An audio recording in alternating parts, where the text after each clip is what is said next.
In today's video, I'm going to teach you how to add a new staff calendar and invite contributors. By the end, you'll know two reliable ways to set up a calendar for a team member, complete with their details and access permissions, so scheduling stays organized and clear.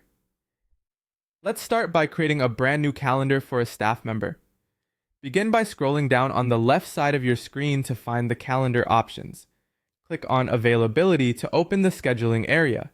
Then click on Add New Calendar to start a fresh profile for your team member.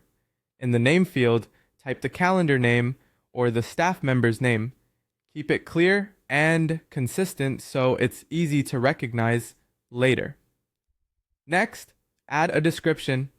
A brief note about the person's role, services, or availability helps colleagues and clients understand what this calendar is for. Add the location where this staff member works or accepts appointments. This could be a physical address or a note like virtual only depending on your workflow. Upload the image of the staff member.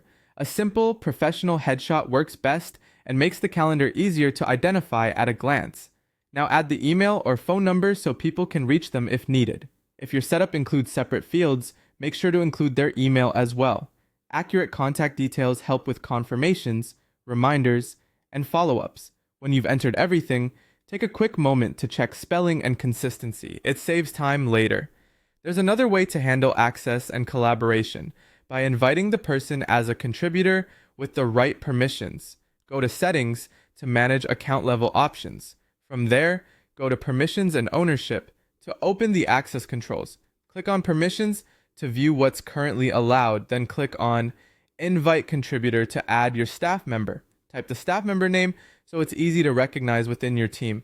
Type their email address carefully since this is where the invitation will be sent.